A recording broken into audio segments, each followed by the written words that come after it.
Ça y est, le sujet de bac en SES du jour 2 est tombé en centre étranger et aujourd'hui on va corriger ensemble l'épreuve composée. D'ailleurs n'hésite pas à liker et à partager pour que tout le monde puisse en profiter. Donc le sujet de l'EC1 c'était montrer que le capital culturel et les investissements familiaux peuvent conduire à des inégalités de réussite scolaire. Alors c'est le chapitre de l'école et il fallait déjà définir les termes importants. Ici c'était ceux de capital culturel, investissements familiaux et inégalités de réussite scolaire. Le capital culturel correspond à l'ensemble des ressources culturelles, les savoirs, les savoir-faire ou compétences, la maîtrise de la langue, des arts, etc. détenus par un individu et qu'il peut mobiliser. Les investissements familiaux correspondent aux ressources et efforts déployés par les familles pour soutenir l'éducation de leurs enfants. Les investissements peuvent être de nature financière, mais ils englobent aussi des aspects émotionnels, sociaux et comportementaux. Et enfin, les inégalités de réussite scolaire renvoient aux inégalités dans les performances académiques observées entre différents groupes d'élèves basés sur des facteurs économiques, culturels, de genre, etc. Ensuite, il fallait juste expliquer comment le capital culturel et les investissements familiaux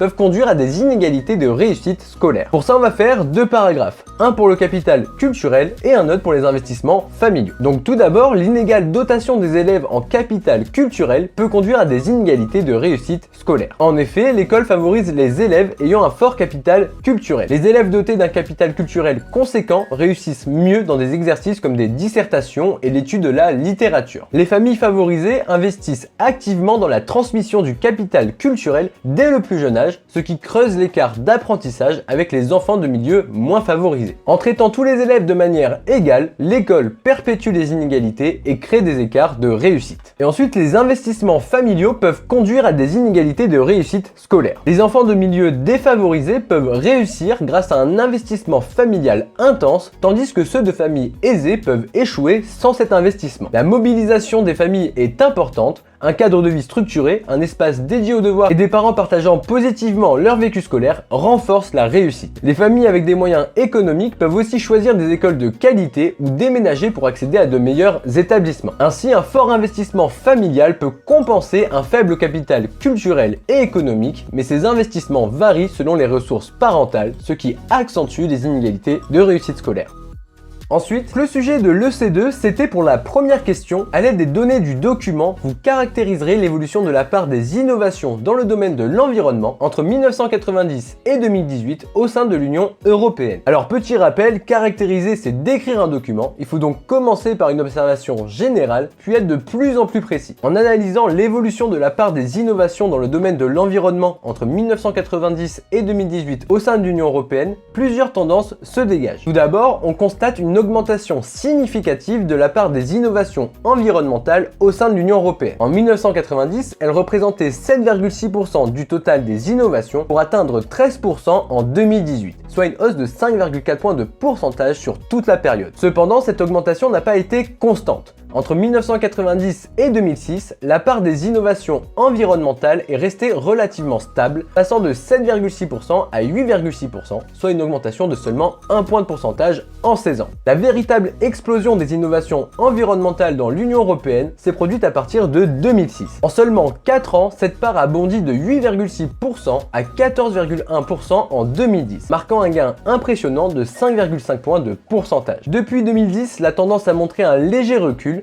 En 2017, la part des innovations environnementales dans le total des innovations était de 12,7%, soit une baisse de 1,4 points par rapport à 2010. Malgré cette baisse, on observe un regain d'intérêt pour les innovations environnementales en 2018, où la part est remontée à 13%. Ensuite, la deuxième question, c'était, à l'aide du document et de vos connaissances, vous expliquerez comment l'innovation peut aider à reculer les limites écologiques de la croissance. Pour cette question, il faut que tu te souviennes que la croissance économique, donc l'augmentation soutenue et durable de la production de biens et de services, se heurte à des limites écologiques, notamment l'épuisement des ressources, la pollution et le réchauffement climatique. Mais selon la thèse de la soutenabilité faible, les ressources naturelles peuvent être exploitées sans limite tant qu'il y a une substitution possible par des ressources artificielles. Selon cette théorie, la croissance peut donc se poursuivre indéfiniment sans que cela ne mette en danger l'environnement. Les économistes néoclassiques soutiennent que le progrès technique, à travers des innovations, permet de surmonter ces limites écologiques. En effet, les innovations innovations, qui sont des applications commerciales d'invention dans le processus de production, peuvent compenser la destruction du capital naturel. Par exemple, la disparition de certaines ressources naturelles, comme les espèces animales et végétales, peut sembler irréversible. Pourtant, grâce au progrès technique, nous pouvons développer des technologies pour remplacer ou restaurer ces fonctions naturelles. Prenons le cas des abeilles, essentielles à la pollinisation de nombreuses cultures. Face à leur déclin, la start-up californienne Drocopter a créé des drones pollinisateurs pour remplacer les abeilles. Ainsi, le capital naturel, les abeilles, a été substitué par du capital technologique, les drones. Ce qui a permis de repousser les limites écologiques de la croissance économique en la rendant plus soutenable. On peut d'ailleurs remarquer sur le graphique l'importance des innovations pour combattre les limites écologiques de la croissance, puisqu'il y a une corrélation négative entre l'évolution de la part des innovations environnementales et les émissions de gaz à effet de serre dans l'Union européenne. En effet, entre 1990 et 2018, la part des innovations dans le domaine de l'environnement a augmenté de 5,4 points, passant de 7,6% à 13%, alors que les émissions de gaz à effet de serre ont diminué de 25%, passant de 5,6 milliards de tonnes en 1990 à 4,2 milliards en 2018. Ensuite, le sujet de l'EC3, c'était vous montrerez que l'évolution de la structure socio-professionnelle en France s'explique par plusieurs facteurs. Alors ici, c'est le chapitre de la structure sociale et il fallait déjà définir les termes importants. Ici, c'était celui de structure socio-professionnelle. La structure socio-professionnelle correspond à la façon dont se distribue la population active dans les différents emplois, donc dans les différentes PCS, ouvriers, employés, CPIS, pays, agriculteurs, etc. Maintenant, il fallait que tu te souviennes que la structure socio-professionnelle a connu 4 grandes évolutions depuis les années 1950. La montée du salariat, la tertiarisation, la féminisation des emplois et la hausse du niveau de qualification. D'ailleurs, avant de continuer, on va jeter un petit coup d'œil au document pour voir si on est sur la bonne voie. Le document 1 est un graphique qui nous montre l'évolution de la part des catégories socio-professionnelles des personnes en emploi de 1982 à 2021. Le document met en évidence la salarisation mais également le secteur tertiaire avec la hausse des PCS comme les cadres et les professions intermédiaires ainsi que la diminution des ouvriers, des agriculteurs et des artisans commerçants et chefs d'entreprise. Ensuite, le document 2 est un texte qui met en évidence la féminisation des emplois car il parle de la hausse du taux d'activité des femmes et l'auteur nous donne les raisons de cette hausse. Le dernier document est un texte qui présente l'évolution de la salarisation. Il montre que les catégories comme les agriculteurs exploitants ont largement diminué au profit des emplois salariés. L'auteur nous donne également les raisons de cette métamorphose de la structure socio-professionnelle. Bon, maintenant, rapidement les idées principales.